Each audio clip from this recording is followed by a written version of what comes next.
Okay, hey YouTube.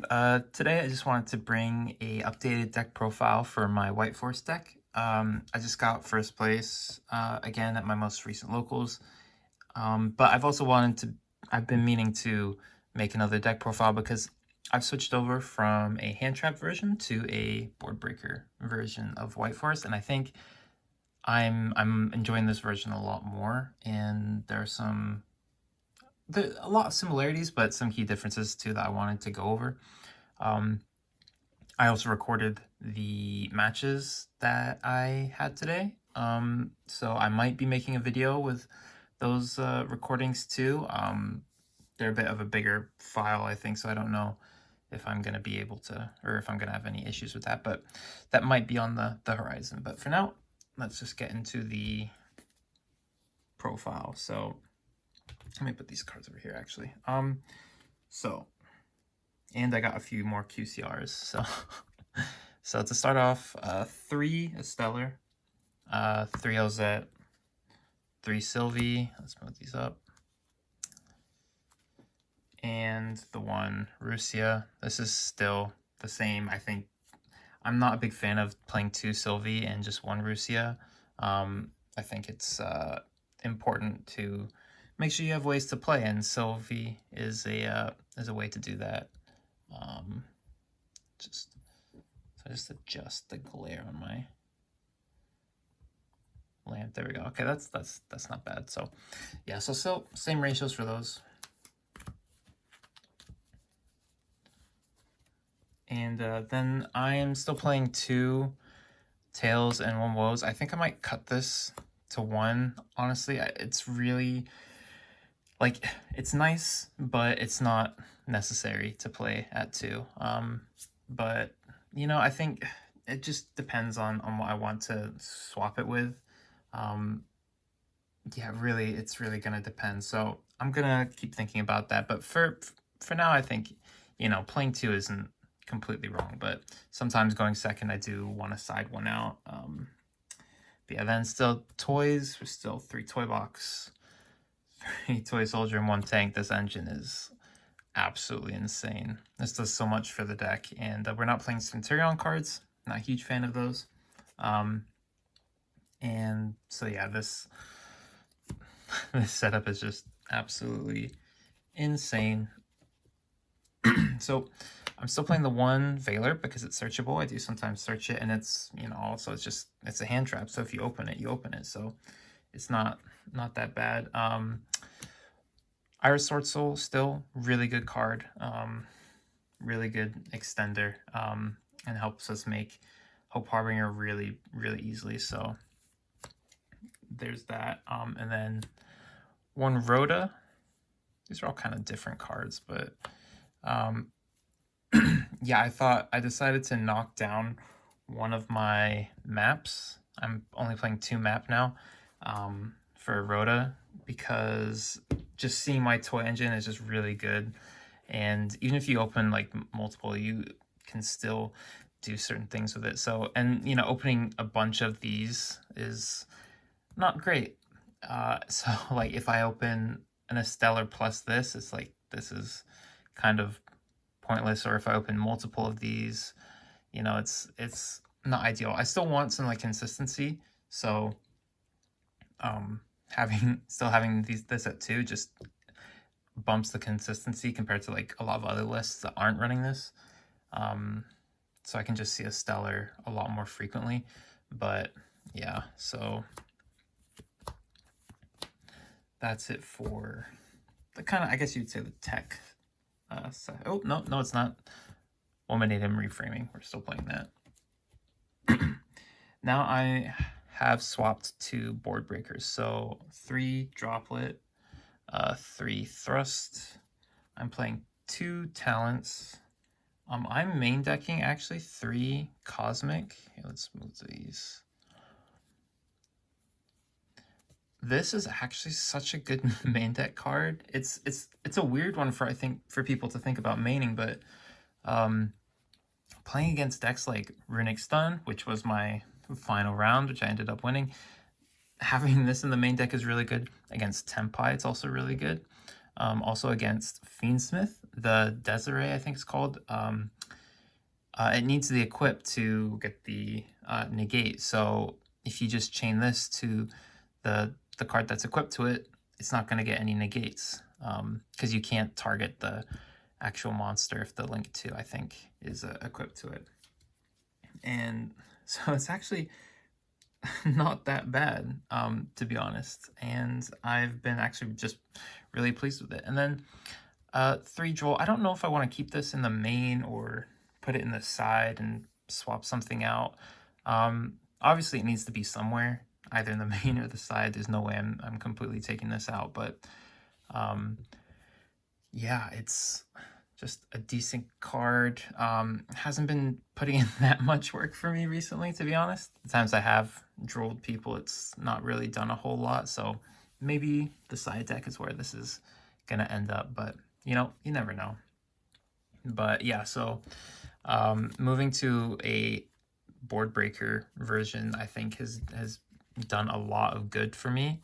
And you know, before I move on, I want to talk about thrusts real quick, because one of this deck's huge weaknesses is things like not debarrier, oh my god, what's it, Dimension Shifter. That's it.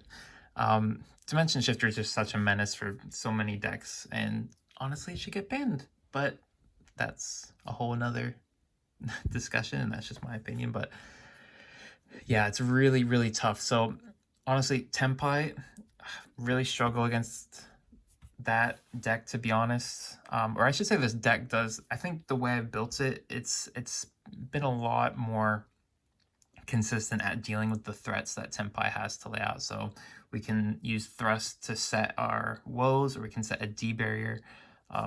So we just have ways to play around it. We have Cosmics to get rid of the field spell, which is excuse me, a pretty crazy card. So yeah, and then 2 talents. You could play this at 3. I don't know.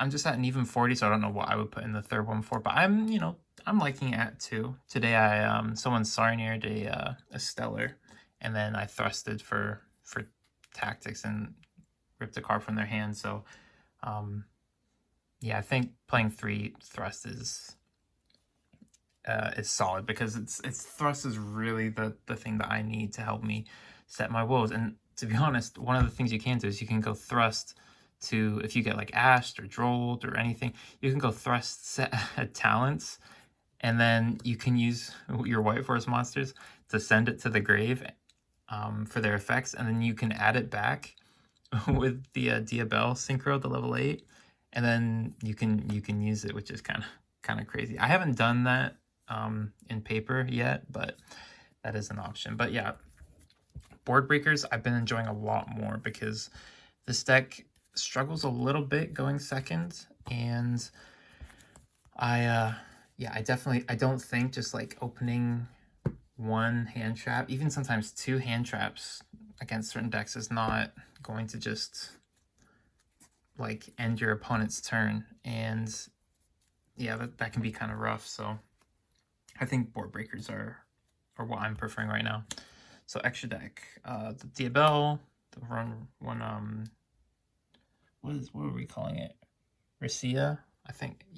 I appreciate everyone who messaged me and said how they've been pronouncing it, and I've completely forgotten, unfortunately. But yeah, and then I finally got my Silvera QCR. Not that that matters, but the QCR is cool. Still playing 1 Tri-Edge, 1 Immortal Dragon, and I've been playing Malong specifically for like Runic Stun. There's a number of people at my locals, or some of my locals, that play Runic Stun, and so while the main reason are floodgates. So things like, especially things like Skill Drain, which a lot of people play, this is a bounce, can target it and bounce it in the grave. And one thing I often do is I'll synchro into this, and then I'll use this in like a Toy Soldier to synchro into Chaos Angel, and then Chaos Angel target something to banish, and then chain this as Chain Link 2 to bounce the Skill Drain. So the negate won't be in effect for when the Chaos Angel banishes. So it's actually been a pretty solid card. It doesn't come up all that often, but it's something that I'm happy it's there.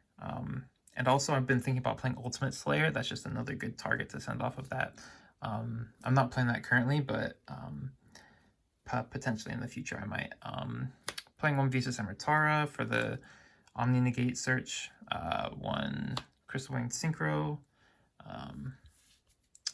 Let's move these out of the way. I am playing the one Chaos Angel and the one Gen X Return 0, which is kind of like it's kind of like a Baron replacement. It's only for monster effects, but we often make this on our 5th summon, so we can be protected from the Bureau by banishing a light monster from our grave, which is pretty nice. So then the one Zapper Shrimp, which is just a really good target to summon off Diabell. The one Crimson Dragon, the Crimson Dragon and the Crystal Wing it's one of the things that I'm thinking about taking out. But for now, it's okay. It's definitely usable, but I'm definitely thinking about trying other things. And then one Baguska. This has actually come in handy quite a few times if you get debarriered on synchros, or in fact, I made this today under a Tikaboo to, what was it? I made this under a Tikaboo to go into an SP Little Knight to banish the Tikaboo. So this was my only option. So that was pretty funny. One Hope Harbinger, I'm actually really liking this card. I can make it quite consistently, so I'm happy with that. And then one SP Little Knight, because it's SP Little Knight and the card's busted. So for the side deck, not a whole lot has changed except for one main thing, which will be pretty obvious. 3 Ash, 2 Nib. Still only playing 2 Bestials. I'd like to play a 3rd, but I just don't know what to take out right now. And the main thing, yes, I kind of refused to play it in the past because I feel like it's kind of a cringe card, but this is just so free in this deck. You can just flip it up on your opponent's turn, and then you can just send it so you can play on your own turn, and then add it back with Diabell, set it again, and do the whole thing over. It's just, I don't know, man. This card I think should probably be hit to 1 or something. So, which honestly I think it probably will be. One D-Barrier, thrust target's really good. Yeah, D-Barrier is just a crazy card. I'm playing 2 evenly. Yeah, let's move these a bit further. I'd like to play a 3rd of this as well. But yeah, the space, I'm not sure. We'll see. The ban list will probably change this quite a bit, so I might be able to add more things that I really want. And then a call by and a Feather Duster for, well, the call by for going first, and Feather Duster just for more back row hate. So yeah, I think that's pretty much it. The deck did really well today. I played against Branded, or Gimmick Puppet Branded. I played against, what else was there? There was Runic Stun. There was there was a Crystal Beast player, which was that was a fun match. Yeah, it was a pretty solid performance. I've been really enjoying this deck, and I think it's probably gonna get much better after the ban list, because I think a lot of Snake Eyes and maybe even some Bell stuff is gonna get hit. So we'll see how that goes. But yeah, for now, I hope you enjoyed. If you have any questions, definitely leave a comment, or any tips, or any sort of, just anything. If you have any thoughts, leave them in the comments, and I'd be happy to discuss those with you. And yeah, so I hope you enjoyed, and I'll catch you guys in the next one. Peace.